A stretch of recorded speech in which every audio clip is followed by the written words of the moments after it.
Brought to you in association with Grendel Press. This is Werewolf the Podcast, a serial killer drama.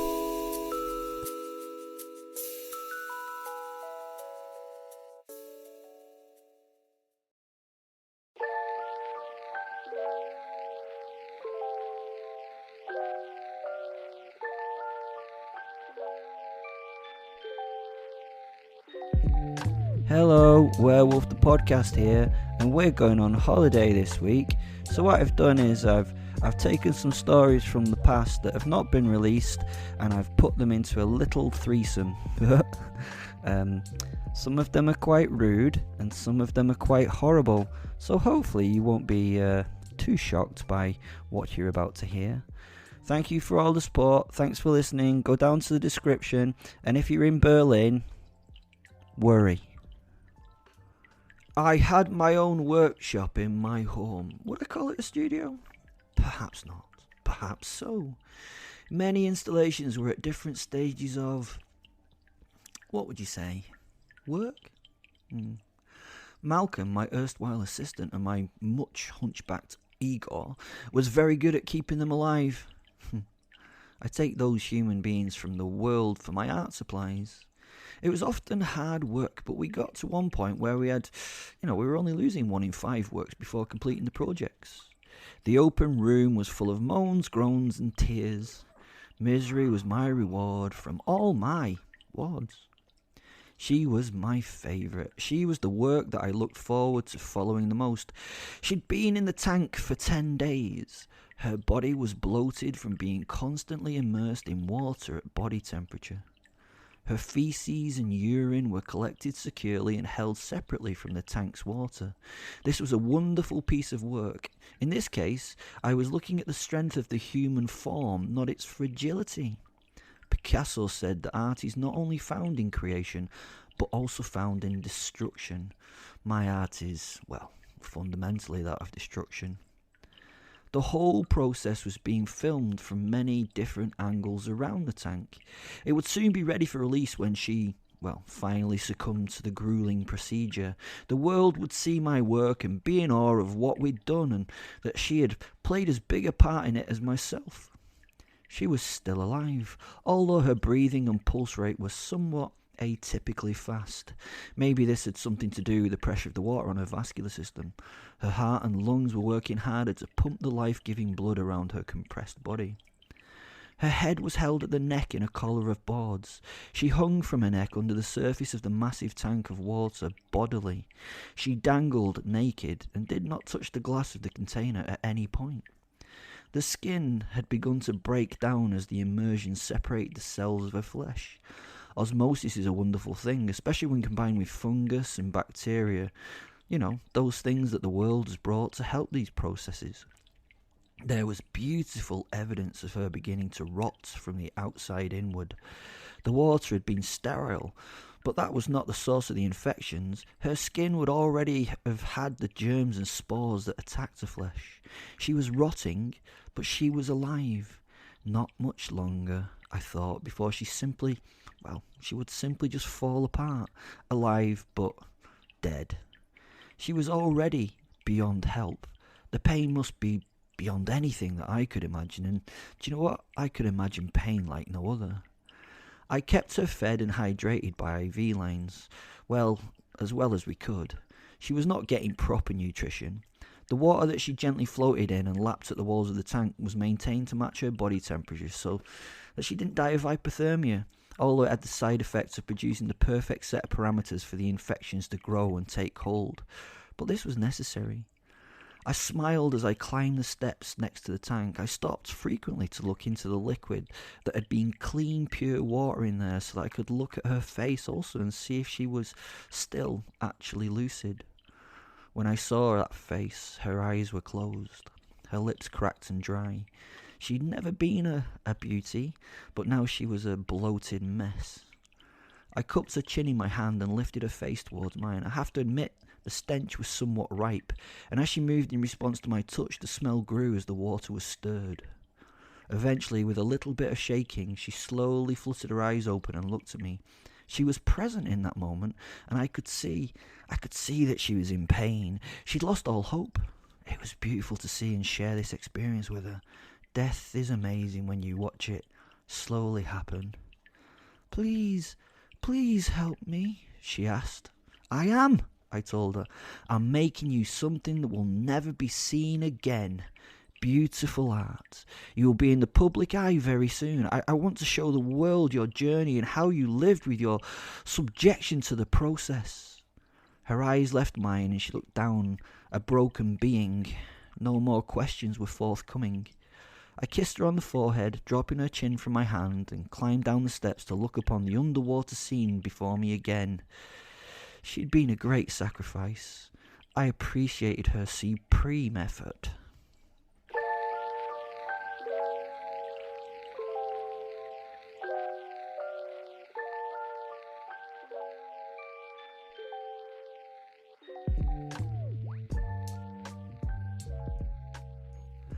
I met some victims through the myriad of delightful dating apps out there in this little sick world. They are brilliant for singles looking for love, sickos looking for the lost, and werewolves looking for lunch. Sometimes technology can be a burden to my lifestyle. Take for example CCTV, it's fucking everywhere. Everyone has mobile phones, but do you know what? Dating apps are great, especially for an 11 out of 10 like me. I would be contacted each week by the next batch of suitable candidates and would peruse them with very different purposes than the purpose for which they thought it was designed. It was a kind of menu, a menu of weekly specials, one-off delightful dishes for my specialist palate. I would choose them for any reason. It may be a picture of them smiling. It may be that vegan comment in their profile. It may be just because they were called fucking Tracy. Be warned. Tracy is a be-killed name. I don't know why, but it triggers me deeply, and I'm delighted that I can be triggered these days. Thank you, world. Tracy, you offend me. Tracy, you die. I would meet the menu items in a public place and start to woo them, knowing full well the outcome was likely not to be so great for them. I particularly enjoyed the liars. Not out of any sense of justice that I would hurt them for their lying, but because they thought they could get away with it. You know, the people whose picture was outdated, the cheaters on their beloved partner, etc. I once planned a meeting with a lovely young vegan named Janice. Hey, it was nothing personal about being vegan. She was not even preachy about it in her messages. She agreed to go to a restaurant that sold dead flesh. Thank fuck. Can I be honest? Why am I asking you? I will be honest. They taste a little bit sweeter. Vegans, I mean. I think it must be the lack of animal fats. Those vegetable oils are so good for you. I recommend that you consider them as a large part of your diet, or maybe you should not. Suppose it depends on how sure or not you are that you're going to be on the menu for a werewolf. Janice was a tiny, sweet-looking, blonde-haired 25-year-old who looked so wonderful and, yeah, sickeningly sweet. Her picture showed her sitting with her kitty in the sun, the light glowing through her hair. Her at the pool with her friends and on a swing in a straw sun hat. It was all sunny and she looked innocent and so fucking tasty. So have this in mind for the next few moments and how much it changed those pictures in my mind. I was surprised when a large fat bald guy sat across from me at the table and introduced himself as Janice, followed by a throaty cough that brought phlegm from the base of his soul into his mouth. Would it be rage? Or would it be interest? Do you know what? I was intrigued. What did he think would happen? He'd pretended to be this woman, this good-looking, attractive woman. This man thinks I might consider saying yes to him. He was very nervous and sweaty as he explained that he was a man trapped in a woman's body and the only part of his profile that was not the real him was his sex and the pictures. This was very difficult for me to comprehend as I flashed between anger and fascination at the situation. He explained that he would look like Janice if he were a girl. I told him I admired his bravery and asked what he wanted from this date.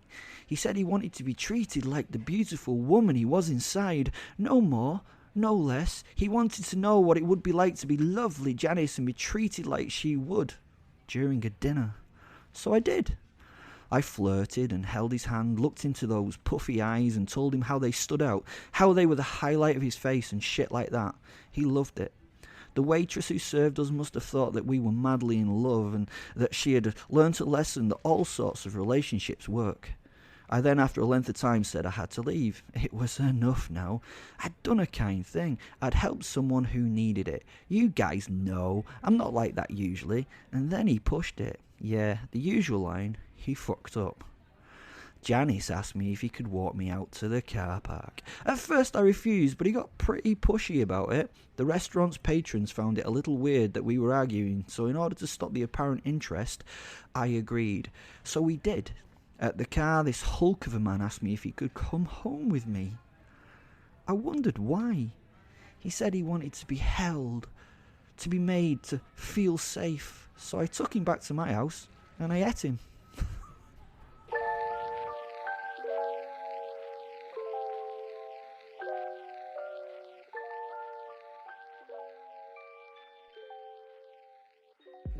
I did not just use Tinder though. Some of the other dating sites brought great sport, like Fab Swingers, where you might even get to have sex with and or sort of eat someone in front of their partner. They call it cuckolding, the having sex with the wife, and I was really into it. These guys would want me to have sex with their partners in front of them. They wanted to be humiliated and feel like nothing. I could help there, because they were nothing.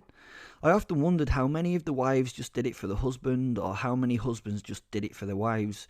I would be the bull, an alpha male, and I got off on the worship of me. I am in great shape, not too muscly and not too thin, just right. I think that the werewolf part of me affects my testosterone levels or something. I have to admit, I do like being physical during sex. Strangely though, I can't rape. I just can't do it. I tried it once, it wasn't fun. It felt wrong, so I just ripped him to shreds.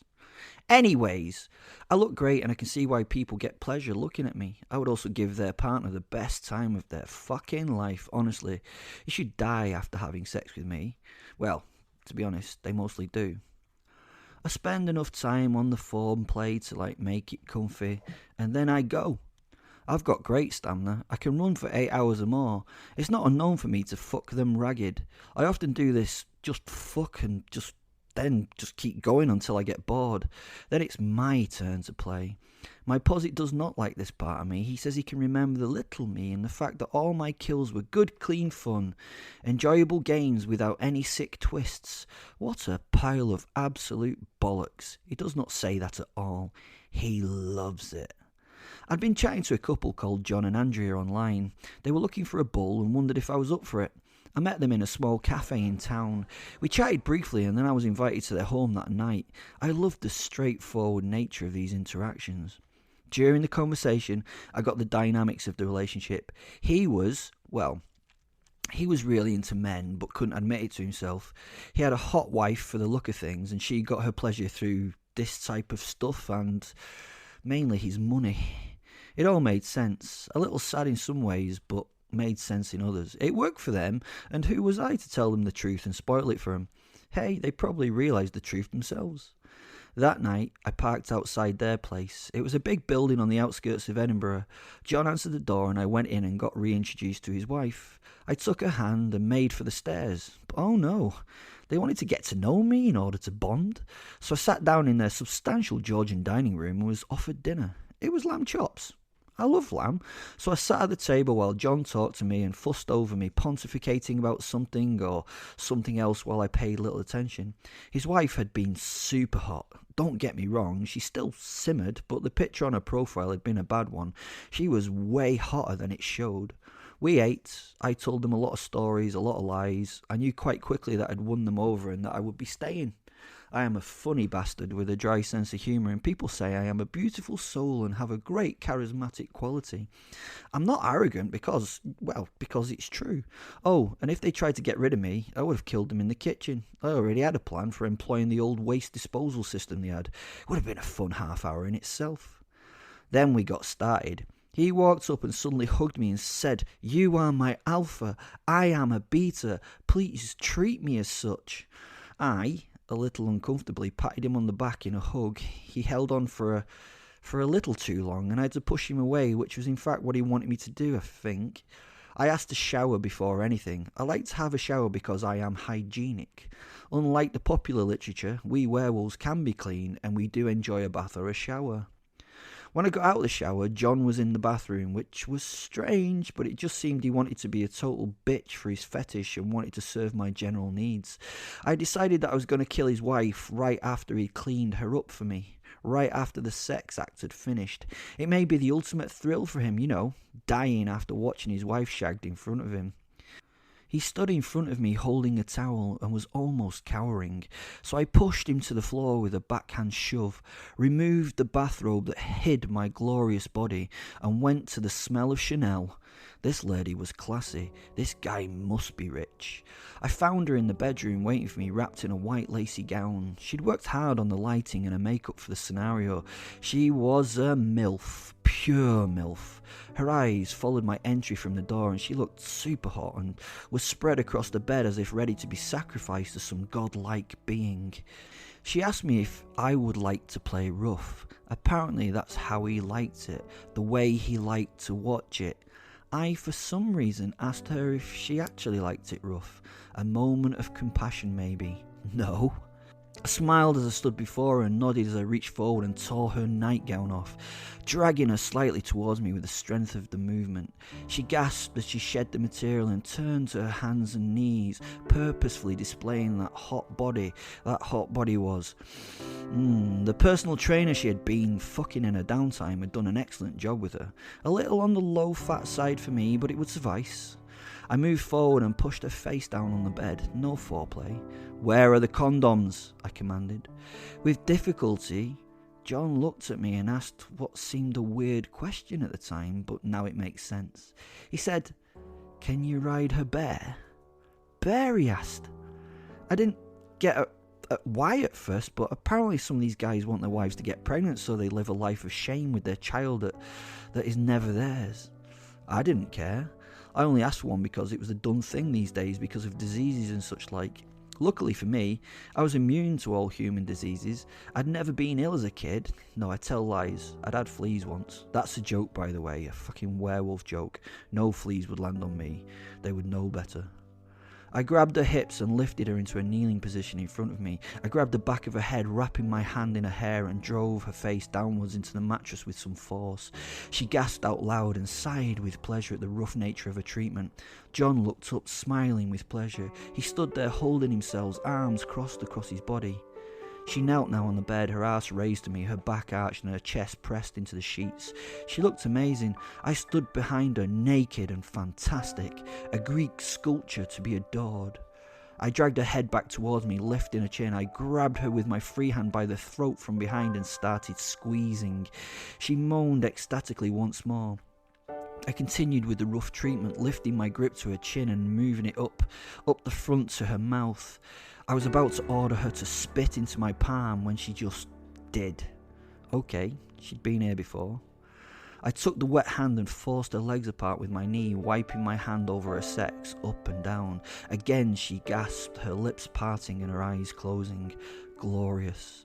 I ran my hand back up between her thighs until they reached a place where her thighs met. She was shaved clean and it delighted me. She giggled like a much younger girl and trapped my hand between her legs where she forced herself back towards my questing fingers, trying to get them to where she needed them. I forced 2 fingers deep inside her. I then extended them and brought them to werewolf size inside her. She convulsed but did not fight to remove them. Shit, she was so into this. I inserted another finger, then another. She was incredible. I could not imagine what she was going through. I'd never been fisted, but it can't be nice, can it? I then let my hands swell inside her. She started to moan and rock back and forth. John had not taken his eyes off my penis as I worked. I had to whistle at him to get his attention and say how amazing it was that his wife could take all this. He looked fucking proud. Then I remembered what to say to him for the scenario. "It's 'cause she's a dirty whore. All those years of other men's cocks have ruined her vagina." I pulled my hand out and wiped it with pretend disgust on the duvet cover. "I can't do this shit. She's disgusting." John's face sank. He got to his knees and begged, and I winked at him and asked if he was enjoying this. He smiled and clapped his hands like a toddler and stood up smiling. His wife at this point was lying face down on the bed. She seemed to be gone, not present. Oh, fuck, I broke it too soon. And then she raised herself to all fours and shouted, "More! Again!"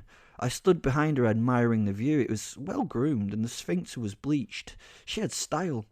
I held off for a little tease time.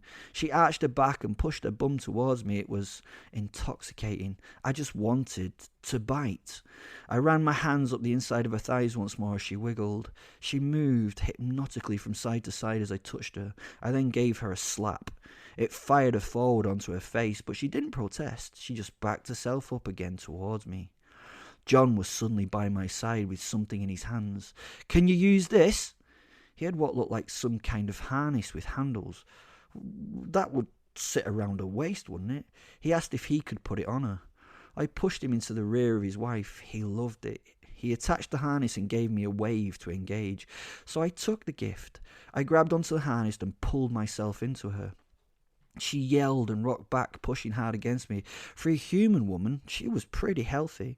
I grabbed the harness and started to hit her like a steam piston. She was flung back and forth like a simple rag doll as I did what I wanted. And she loved it. She asked for harder. I gave it to her harder. She started to bleed from her sex organ. At some point she became a dead weight, but I carried on and continued until I was satisfied. Then I let go. She lay still. No noise. I knew she was dead. That, my friends, was the first time I fucked someone to death. Can you believe that? I fucked her to death. I turned to see John sitting on the chest of drawers. He wasn't excited now, he was cowed and upset. So I asked him if it was good for him. He couldn't speak. I shook her and asked her, was it good for you? She was lying in a pool of blood. She must have bled out during the action. John was all, "What did you do? What did you do?" That's all he could say. "What did you do? What did you do?" So I killed him. Ah, the fond memories.